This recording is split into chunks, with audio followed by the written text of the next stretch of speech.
This program has been made possible in part by the following sponsors. The Trial Lawyers Association of BC.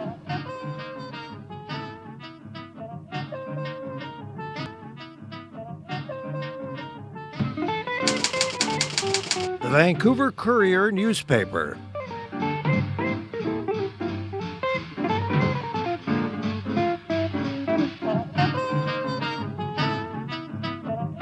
My new book about addictions, All the Way Home, Building Recovery That Works.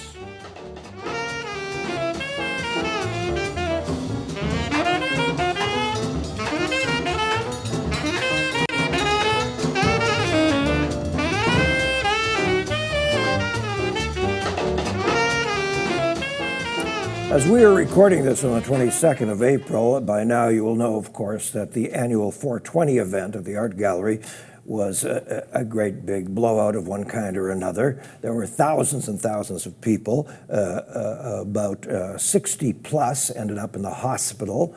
The police stood around, didn't really do much of anything except stand around. And the folks who organized this didn't really need any permits or city permissions, which I personally find offensive and peculiar because I'm responsible for, with friends and others, for Recovery Day, 2012, 13, 14, this year 15. We work with the city, we get permits. I don't get all that. But let's just take a look back to the hazy day of 2 days ago, here with our sister station on Global.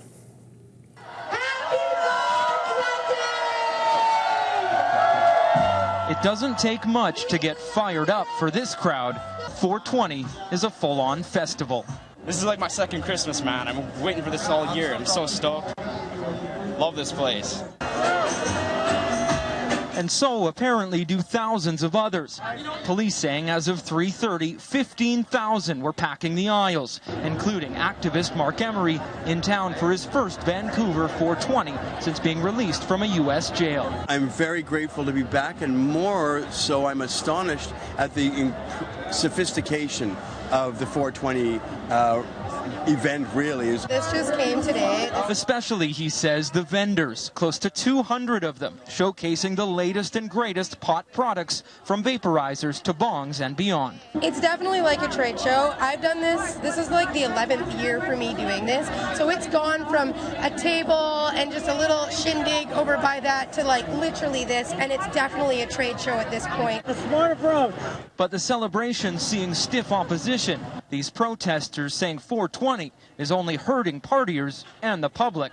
It's a gathering of organized crime, one of the largest reoccurs every year, and we're just trying to fight it, stand up, and show that not everyone's for this. I've seen people come by here, they're covering their faces with their tie for going to their job, they're using their t-shirts to shield their mouths. They don't want to breathe this stuff in, right? It's a dangerous substance, it's a drug, they don't want to be a part of that. The man who has appointed himself as the guru of local pot smoking says, I'm getting as many people high and medicated as I can in a 5-hour period. That's a very honorable, citizen-like a goal, isn't it? He also said a week ago, and the press is so stupid that they quoted him, he says, pot is good for expectant mothers. There's nothing that I've heard in this argument that could be more wrong than that. However, the guy is good print, I guess. Well, attending that event, but not quite agreeing with everybody else, were the twin brothers, Duncan and Connor Fesenmaier, who attend a high school here in the Lower Mainland. And they've had a few problems because, oddly enough, they're not for pot. Imagine teenagers who aren't for pot. Welcome, gentlemen. First of all, before we even get to the whole issue, how did you get first to the place of saying, well, I don't particularly want to smoke pot? It mainly started out with how I was introduced into it. My family brought us up and taught us, this is something you look more deeply into. It's not just something fun to do with your friends. There's a lot more. There's dangers to it. And when I was offered it way back in the 7th grade, these guys said, yeah, man, try this stuff. It's harmless, it's fun, Try it, we're all doing it. Yes. And I said, I'll take a rain check. I'll do my research. And I took to the internet and just did as much research as I could. And it was hard to filter through the facts and what was kind of fable. Yes. So I did find a lot of stuff saying it's harmless, it's medicine. Yes. And I was like, this doesn't sound right. There's no science behind it. And then when I found a whole bunch of scientific studies from the National Institute on Drug Abuse, and I was like, you know what, this stuff makes sense. It's all quoted, it's all proper studies, it's all scientific format, and I said, this makes sense to me. And to be honest, it scared me. All of it. Really? It was shocking knowledge to think that this stuff does as much damage. So I went to my friends and said, is this really what's going on? This is some dangerous stuff. You guys shouldn't be doing this. And they basically disowned me and told me I was wrong. The word they threw out was government robot. Said I'm just doing what the government tells me to do. And You were a government robot. that's what they called me, yeah. Yes. I never really spoke to them. GR. Yeah. Yeah, Connor Fesenmaier, comma, GR. Yeah, and do you two always agree about everything? Not everything, but we do agree on the marijuana topic for sure. How did that happen, Duncan? How did you come to the same For position? myself, I was around a little bit after his incident. I was offered marijuana in a public field. I lived back in Mission, BC down there. Yes. And I was offered the field, hanging with some friends there, and they offered me some marijuana, and I took it at first and said, this isn't the life choice I want to do, so I threw it to the ground and I stomped on it, basically to prove a big point, and then I got decked in the head, so. Nice. I made the decision, those are the kind of people I don't want to hang out with, so. Wow. And so did all of your friends naturally assume that you're religious fundamentalists or something? Or? No, myself, I'm not religious, I don't really care yet. Yeah, I am, but I don't feel that drives my cause at all. I don't feel it really has a connection to it. Okay, so how did you go from just being, because there are many people your age who choose not to smoke pot, believe it or not, Yeah. but how did you go from just being a couple of guys who chose not to smoke pot to turning it into an issue and belonging to SAMC, Smart Approaches to Marijuana Canada? So for myself, it was after my friends there said, you know what, they decided to disown me and not hang out with me anymore. I said, I'm not going to stop here. I said, I learned the dangers of this, and I know there's a lot of people who do it. And I said, a lot of kids my age are doing this, and a lot of kids who use it are more susceptible to the damages it cause. So I said, I'm not going to stop here. And if we can continue and try and spread the message and let other kids know this is a dangerous thing to do, and they got to make the right choice. Wow. And how did you get tuned into SAM Canada? Well, I made an organization, we called ourselves Canadians Against the Legalization of Marijuana. We tried to Say again, Canadians? Against the legalization of marijuana. Yes. And that was our organization. CALM. Yeah, that's what we called ourselves. And we decided to, we didn't really further ourselves to quite make an MPO, but we started the whole process, and we recently got, a year later, we got introduced to SAM through over emails. I messaged them from the state side, and they said, well, actually, we're starting off a Canadian version of it, Smart Approach to Marijuana Canada, and they definitely sort of joined in with our operation. And we were mainly some young kids who started this out with, it was young kids with big voices, basically. It says a lot to say, I said no, just as much as it is to say, I did this and quit. And we bought both those kind of kids. And can you explain to the viewing public what SAMC is about? Because it's a very particular kind of approach. It's not saying legalize, and it's not saying throw everyone in jail. What is it saying? It's saying that we should, definitely reevaluate the whole idea of legalization, because a lot of people say, oh, it's going to solve all the problems. And I think that legalization is sort of a Band-Aid to a much bigger problem. It's a minor fix, and it doesn't, in itself, it creates even more problems. So we see it as there's a whole bunch of costs you gain. Well, you gain a lot of tax revenue. That's true from tobacco and alcohol. There's a good example to look at. There are another common drugs people use day to day, and this is what they want to turn marijuana into, basically another tobacco or alcohol.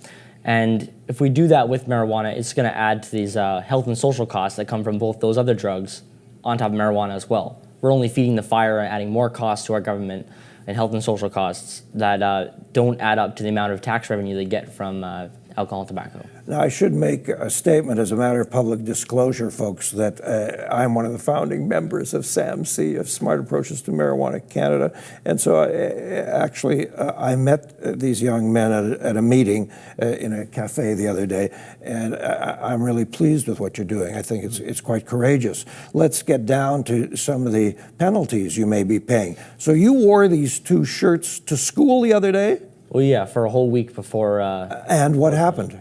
Well, more so go over to my brother. He was the one who first got the news for it. Yeah, I walked in the door of the school, and the vice principal comes right from the office. Who? My vice principal. I don't think he wants me to say his name on the air, but No, that's comes right in front of me, looks directly at me and says, "You can't wear that shirt in the school. And you should either zip your hoodie up, wear that all day, and you can't show that shirt off." And I was like, that can't be right. So I zipped up at first, because I'm not big on voicing out to authority like that. If he's above me, I was going to respect what he said. But then I talked to my brother, met up with him, my other friend Jordan, who was also protesting, and Jordan said, "I'm not taking not hiding this up," and he's like, "I'm not hiding mine either." So yeah, so this is the message that the school tries to portray, right? I've had several talks from schools where they come and have different speakers, where they're coming from all sorts of different angles, and they say, you shouldn't use this. Rethink before you use drugs. Yes. Think before you do, and a whole bunch of don't do drugs talks. We hear those all the time, and that was. And I think this is their message. Why are they telling us to cover these up and hide these?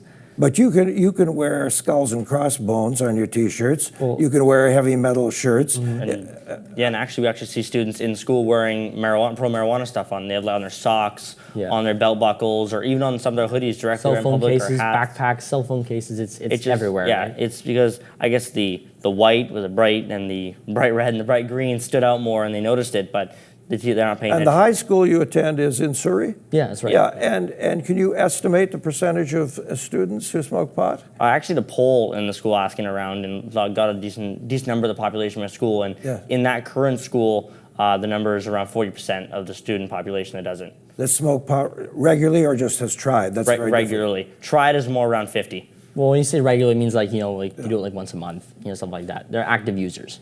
Yeah, and then the people who tried is like around 50% of the school. So what happened? Were you sent to the principal's office eventually? I wasn't at first. It was actually my friend Jordan when he stood up against it. Yeah, I'm gonna make sure I show this off. And the person who talked to him earlier saw him again and said, "You need to come to the office now because you didn't listen to what I said." Yes. So he went to the office. Then we hey, we're going to go with him because we have to support him. Yes. And we all sat down in the office and said, "Yeah, we're here. We're going to wear these and be proud about wearing them."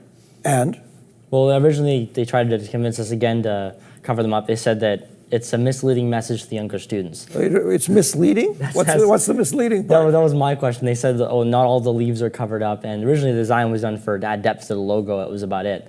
And they said because it's not all covered up and the whole idea could be lost because it's just a big green leaf. And they said the younger kids won't understand, which is really funny because in one news interview, a kid actually said, they said, "Is this anti or for marijuana?" And he said, "This is anti-marijuana." I looked at them like, "Why are they asking this question? This is a really weird question." And then after that, they said, "Why do you think that?" Yes. And he said, "Well, there's a big red mark going through it." He said it like, "Why are you asking? This is a really stupid question." It is kind of really stupid. So we just have about a minute left before we go to break. Have you been attacked by other students? Well, not only students at school, they need to have more respect for their fellow classmates. Yes. When I was at 420, I was wearing holding one of these shirts up. Yes. And it was I kind of call it my spit shield because I've been spit at and people threw food at me. And where? You mean at the 420 event? At the event? Yeah. Yeah, attractive, nice. The reason we were very civilized. The reason we wore gas masks is because a lot of people blew smoke at us and stuff. So. Yeah. Mm-hmm. Do they work? Do the gas masks work? I made sure I buy expensive ones. Didn't want to have any chance. I didn't want to get a painter's one. I want to get a full-on gas mask to make sure you're in the full respiration, not getting any of it in my system.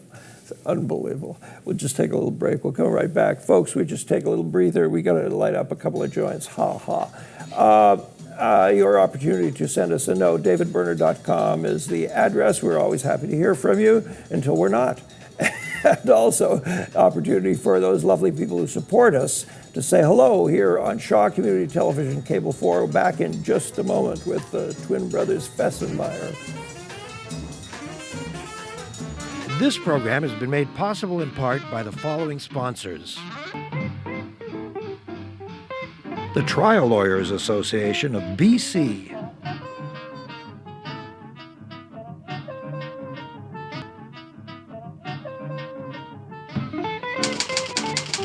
The Vancouver Courier newspaper.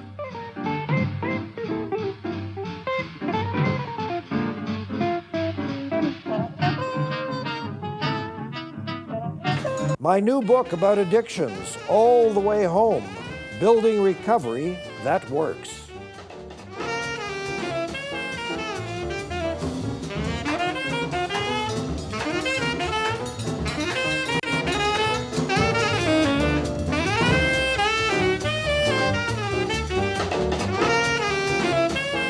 To smoke pot or not to smoke pot, that's not even the big issue. That's part of the issue, but the real issue is freedom of speech. I mean, how is it possible that people can say and do practically anything in this laissez-faire small L, extremely liberal Canadian society. But a couple of youngsters say, no, we're not for pot, and we're for a different sort of approach, and they get Hitlerized by their own friends, and they get the principal dragging them off to the office, and they're told that they're bad people because they're not going along with the same hymn that everybody else is singing. It's really quite ludicrous. So Duncan and Connor Fesenmaier, twin brothers from Surrey.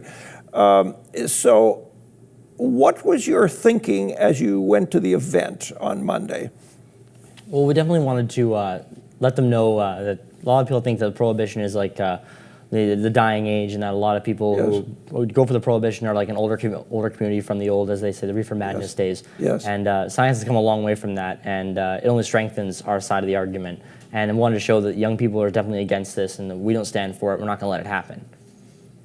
And you were spit at, people were blowing pot in your face. Were some people reasonably conversant with you? So a handful of them, yeah. Yeah, we had some more of the older community of the business class. Yes. People in the area who were just like passersby. They came up. We had some of them buy shirts and stuff. So like the older community or passersby for business in the area, they had like suits on. We had some, like they said, the older community. They'd come and they'd say, "Oh, you're selling those shirts? I want to go and support you guys because that's a cause I believe in myself." And mainly just the younger community who was at 420 there, who was not with us at all. But you didn't put up the $250 to buy a booth. You didn't make a ton of shirts. I don't think they'd let us there. Let me throw out at you what I believe, and I want to get your opinion. I believe that this is not, pot smoking is not about freedoms. No. I think it's about money. I think pot is all about money. Pot is the same as this pen or these glasses. It's another commodity to be sold. It's like this table, cups. Prime example is here in Vancouver. There's a ton of marijuana dispensaries. They're like, some are even side by side. There are 3 of them on within a walk from here on Thurlow near Davie. 3 in a row, old Victorian houses, and each one is some kind of dispensary claiming to be medical. Yeah, they help. They say different strains help with different stuff. This is ludicrous to say that. They have no idea what it does. A lot of them have no idea what the actual effects of it are. One of the weirdest things for me is I walk around in downtown and stuff. I see posters everywhere. Yes. Advertising their business. Yes, of course. You see the pharmacies advertising business to sell their pharmaceutical drugs? Absolutely not. They're not trying to. They know there's a market for it, of course, but they're not trying to turn into a business. They're not trying to make millions of dollars. And marijuana is the next big tobacco industry. Absolutely. Yeah, because the big tobacco industry before, they also claimed, it's harmless, doesn't do anything, it's non-addictive. The marijuana industry mirrors that. It's the exact same thing. They claim the exact same stuff. So have you gathered a little fold of like-minded people your age? Definitely, we have a few people in our schools and stuff. The problem is a lot of people are afraid to talk up about it. Even if they believe in us, they'll pat us on the back and say, "Hey, man, good for you for doing that." But they're afraid to step up because a lot of people, it takes a good level of courage to walk over to 420 like we did and stuff, or even just walk around with a shirt like this, because even when you're walking in the streets, you get some flack from people, right? Yes. Now, I understand that at the 420, Mr. Pothead himself, the guru of all pot things, the guru of all things pot, approached you. Mm-hmm. What was that about? He right away just asked, he said, it's like, what we're doing, because I was, one of the things you're saying, take the smart approach to marijuana was one of the chants we were saying. Yes. And, it caught a lot of people's attention, especially his. He walked over and said, what is the smart approach to marijuana? And I right away said, don't legalize it. Yes. And he told me, he said, well, why is that a smart approach? And I said, because it's a dangerous psychoactive drug, right? And his opinion right away, I could see a spark in his eye what his opinion was. And he got involved, walked a little closer, and that's when the debate started. Every time he had some kind of argument, we always have a better scientific answer for it. I told him that it's not medicine, right, the dangers of it, and told him how it's a dangerous psychoactive drug, and gave him the reasons why. Anyone can find out by looking it up on the internet if they choose to look in the right places.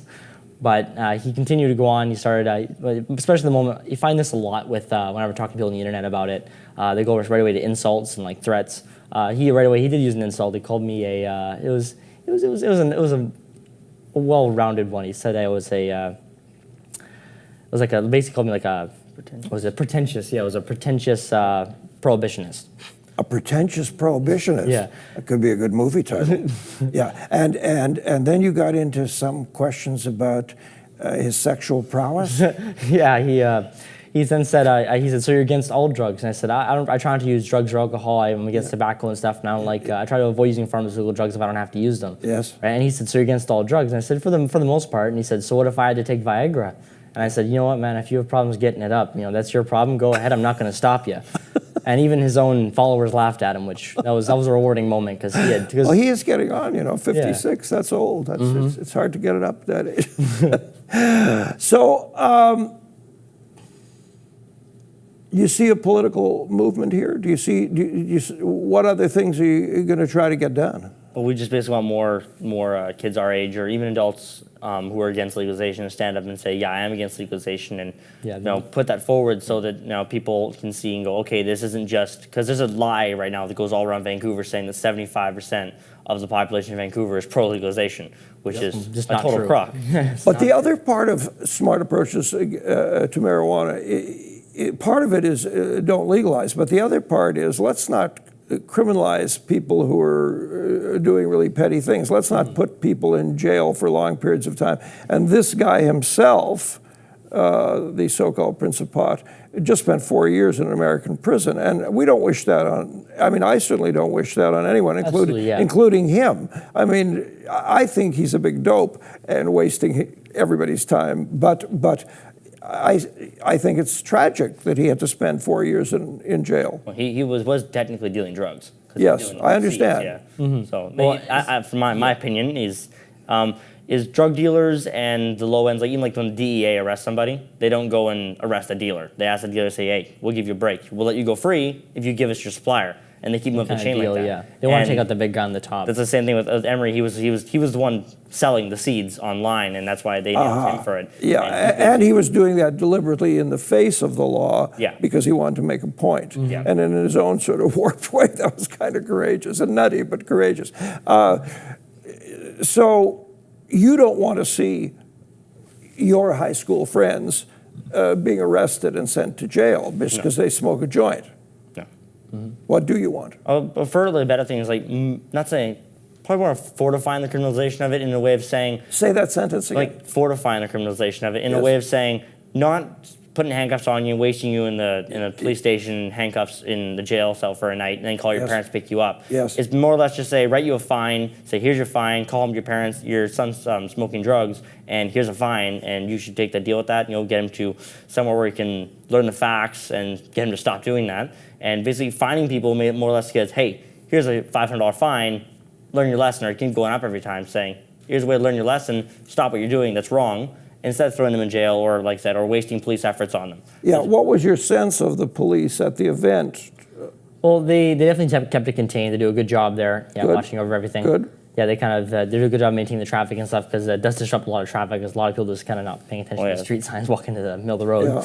Yeah. I appreciate the police being there. I had one person come up to my face and say, he pulled out a can of mace and said, I should mace you in the face right now for my opinion. And a cop came up behind me, looked him in the face and said, make my day. And then the guy kind of went, okay, and then backed away. You mean a pot smoker was going to mace you? Yeah, he said he pulled a can of mace and said, I should mace you in the face right now for what you're doing. And that's when the cop came up behind me and said, he said, make my day. He looked the guy directly in the face and said, go ahead, do it. Wow.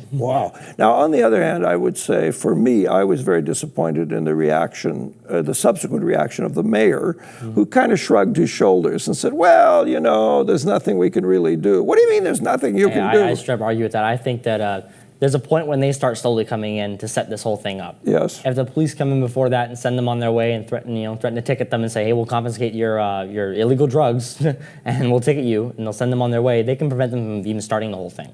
But gentlemen, this is what citizens do. When we decided to do Recovery Day 2012, I picked up the phone and called, help me, the deputy mayor,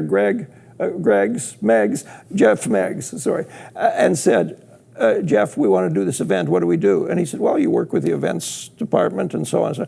And so we worked with them and with the police and we set it up. These folks, they don't want to play by any of the rules. It's all about breaking the rules. Oh, yeah. Like the dispensaries, I'll bring those up again. They don't have business licenses. They're selling a legal drug. Yes, exactly. Yeah, the only legal way to acquire medical marijuana is from a mail service to the government. Yeah, and there's even some, I had an argument with one guy there at Fort Toronto protesting. He said, what are you guys even doing? He had a big sign in his back, and he's giving these business cards for this delivery to your door. And I said, isn't that, it's like delivery of medical marijuana. And I said, isn't that just a glorified drug dealer? Yes, yeah, exactly. He's like, no, it's not drug dealing. I'm like, well, it's an illegal drug, and you're dealing it to the door, so it's drug dealing.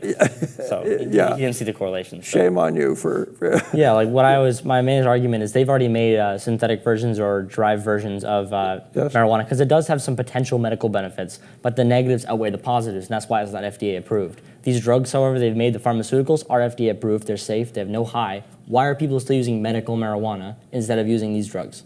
These are proven to last longer and are proven more effective in placebo-based tests. So why are we still using it? Why is there still an argument? Because these people are not the age limit. They're the sick and dying. They keep proclaiming they are. The ages are from, like, especially the dispensaries over in Colorado and stuff. They're 21 to 30. They're young people who are usually have a history of drug or alcohol abuse. Absolutely. And they're just coming in. They're just trying to find a legal way to get their drugs. Like even the places that just have medical marijuana. This is the whole advantage. Like the way they kind of dodged our system and went through the healthcare system. They're trying to make a roundabout method to get their illegal drugs, and they're pushing their limits even more. Because you give them an inch, they take a mile. I thought they did us a wonderful favor at that event by having a big poster of Pierre Trudeau. I mean, that'll help not get him elected. I thought it was wonderful. Yeah, we'll get some of I know I had some people I was talking to out there who were, like I said, the older community, the business class. They looked at it and said, well, that just says that we want a guy in upper government who is just a fellow token pot smoker. And he's like, we don't need one of those people running government. Choke weed of power. Yeah, and that's what they don't want. Like they say, they saw a big sign, they're saying, yeah, this guy is smoking weed and running our country. It's like, yeah, that's not what we want. They got. Duncan, thanks so much. Yeah, Connor, thanks so much. Wonderful. Keep up the good work. Yeah. Don't get hurt. Okay, Duncan and Connor Fesenmaier, a couple of young lads out in Surrey, high school guys who are fighting the wave of enthusiasm for pot. That's it for today. Next week, we're going to meet Anne McMullen, who is the president of the Urban Development Institute, who argues profit, people, do those have to be enemies? We'll find out. Thanks for being with us here on Shaw Community Television, Cable 4. Good night.